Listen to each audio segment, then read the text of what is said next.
Nah, apa itu? Lucu ya terdengarnya.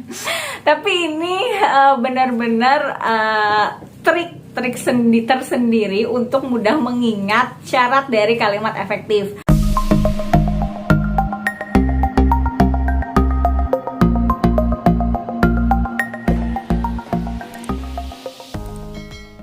Assalamualaikum, bertemu lagi dengan saya Siti Nurhijrianti di pembelajaran bahasa Indonesia. Nah, di video pembelajaran kali ini berbeda dari video pembelajaran sebelumnya. Kalau di video sebelumnya saya menjelaskan tentang materi bahasa Indonesia jenjang SMP.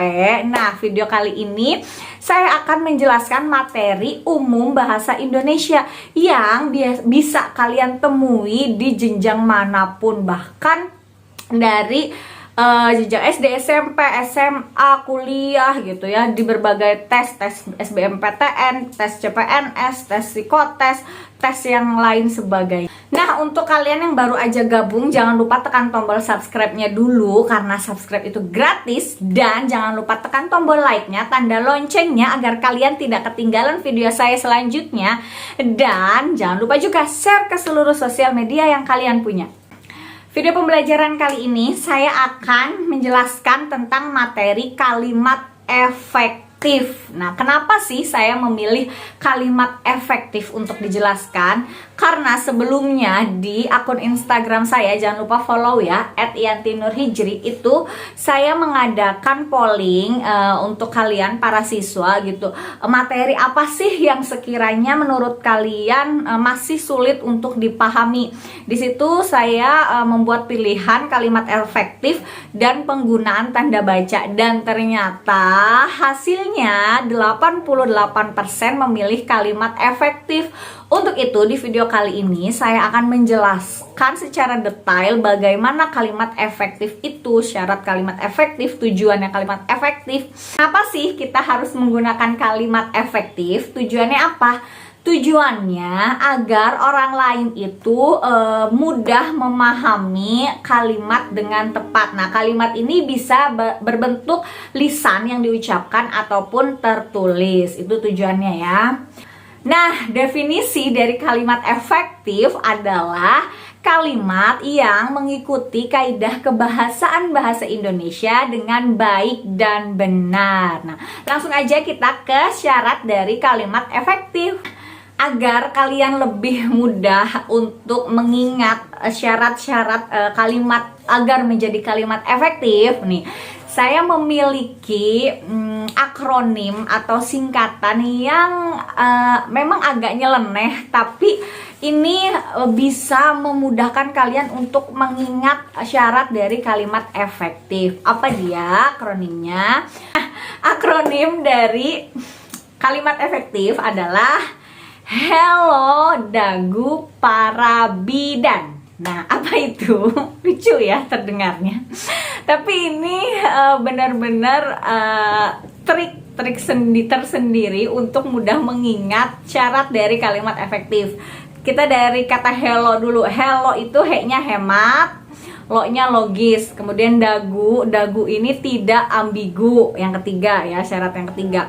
Kemudian para itu berarti syarat yang keempat, harus paralel. Nah, kemudian bi-nya kan bidan tuh yang terakhir.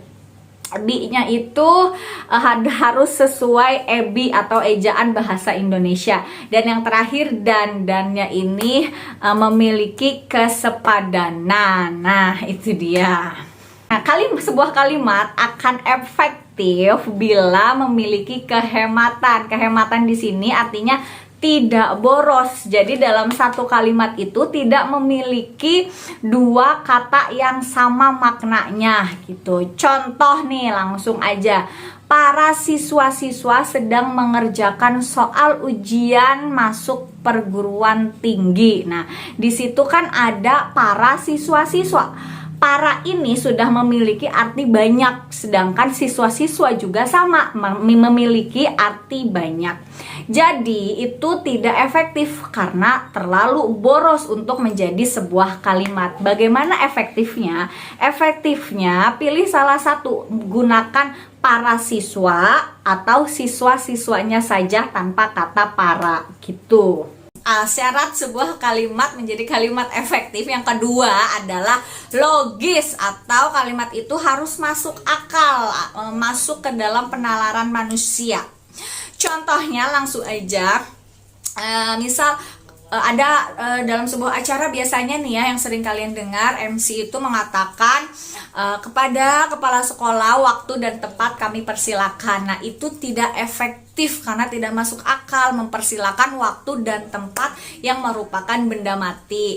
Yang efektifnya cukup kepada kepala sekolah kami persilakan, atau kepada kepala sekolah kami persilakan menyampaikan pidatonya gitu. Jadi yang dipersilakan adalah benda hidup atau kepala sekolah tersebut. Syarat yang ketiga adalah dagu. Dagu ini tidak ambigu. Nah, kalimat efektif itu harus tidak ambigu. Ambigu ini bermakna ganda. Nah, menjadi kalimat efektif itu tidak boleh memiliki makna ganda. Contoh langsung aja nih. Lukisan Shirley sangat indah. Nah, lukisan Shirley sangat indah itu memang terdengarnya kalimat biasa aja ya, tapi kalau dimaknai itu ada dua makna. Lukisan Shirley ini bisa lukisan yang gambarnya Shirley atau lukisan karya Shirley. Nah, itu jadi kalian harus pilih salah satu misalnya agar menjadi kalimat efektif. Lukisan karya Shirley sangat indah. Nah, berarti kan dalam lukisan itu entah itu gambar gunung, gambar pemandangan. Nah, yang penting itu adalah karya Shirley. Kalau hanya sekadar lukisan Shirley sangat indah, itu memiliki makna ganda atau ada dua makna, dan itu tidak efektif. Setelah tidak ambigu, syarat yang berikutnya adalah para. Nah, para ini adalah keparalelan. Apa sih maksudnya keparalelan? Tahu kan yang namanya paralel itu kan berarti sama ya, dari awal sampai akhirnya sama. Nah, dalam kalimat pun ketika ada imbuhan, nah itu harus sama. Nah, lebih jelasnya saya langsung beri aja contohnya ya. Contoh, hal yang mesti diperhatikan soal sampah adalah cara membuang, memilah, dan pengolahannya. Nah, itu tidak efektif. Kenapa? Karena imbuhan dalam kalimat tersebut ada imbuhan me, dan pe. Ya, membuang, memilah, dan pengolahan. Nah, yang efektifnya itu imbuhannya harus sama, harus paralel dari me semua. Jadi yang efektifnya adalah hal yang mesti diperhatikan soal sampah adalah cara membuang, memilah, dan mengolahnya. Begitu. Kemudian syarat kalimat efektif berikutnya adalah tadi yang terakhir ya, bidan. Nah, bidan ini ada dua syarat. B-nya itu ebi, harus sesuai ebi. Jadi kalimat efektif ini harus sesuai ejaan bahasa Indonesia. Kalau dulunya namanya EYD ya, ejaan yang disempurnakan. Nah, sekarang berubah menjadi ebi.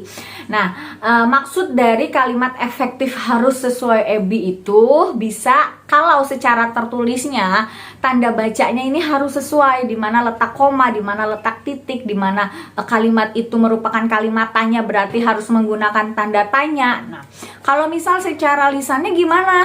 Kalau secara lisannya dari intonasi suara kita. Misalnya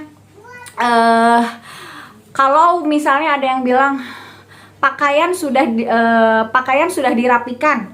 Nah, itu kan gak jelas ya, dia itu nanya atau memberitahu. Nah, kalau dengan intonasi pakaian sudah dirapikan, nah, itu kan berarti sebuah kalimat pertanyaan. Nah, itu pun termasuk kalimat efektif ya.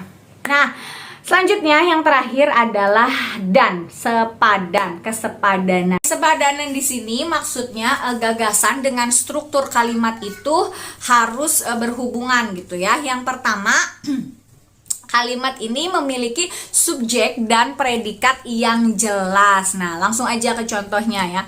Bagi semua mahasiswa perguruan tinggi ini harus membayar uang kuliah. Nah, biasanya subjek itu sebelum subjek itu tidak boleh kata depan. Tadi kan bagi semua mahasiswa. Bagi ini merupakan kata depan. Semua mahasiswa ini subjek, itu tidak efektif. Yang benarnya tinggal hilangkan aja kata baginya. Jadi cukup dengan dengan semua mahasiswa perguruan tinggi ini harus bayar kuliah. Nah, itu sudah termasuk kalimat efektif. Kemudian kesepadanan yang kedua adalah subjek ini tidak boleh ganda. Jadi tidak boleh ada dua subjek dalam satu kalimat. Contohnya, penyusunan laporan itu saya dibantu oleh para dosen. Kan gak jelas ya. Di sini subjeknya ada dua, penyusunan laporan dengan saya gitu. Terus yang efektifnya gimana? Yang efektifnya dalam menyusun laporan, nah saya dibantu para dosen itu. Atau lebih mudahnya misalnya, adik sedang sakit, adik ingin memakan nasi. Nah, itu kan ada dua adik dalam satu kalimat, itu nggak boleh. Jadi langsung aja adik sedang sakit dan ingin memakan nasi. Misal, itu yang lebih mudahnya. Kemudian kesepadanan yang ketiga adalah predikatnya tidak boleh didahului oleh kata yang atau konjungsi yang.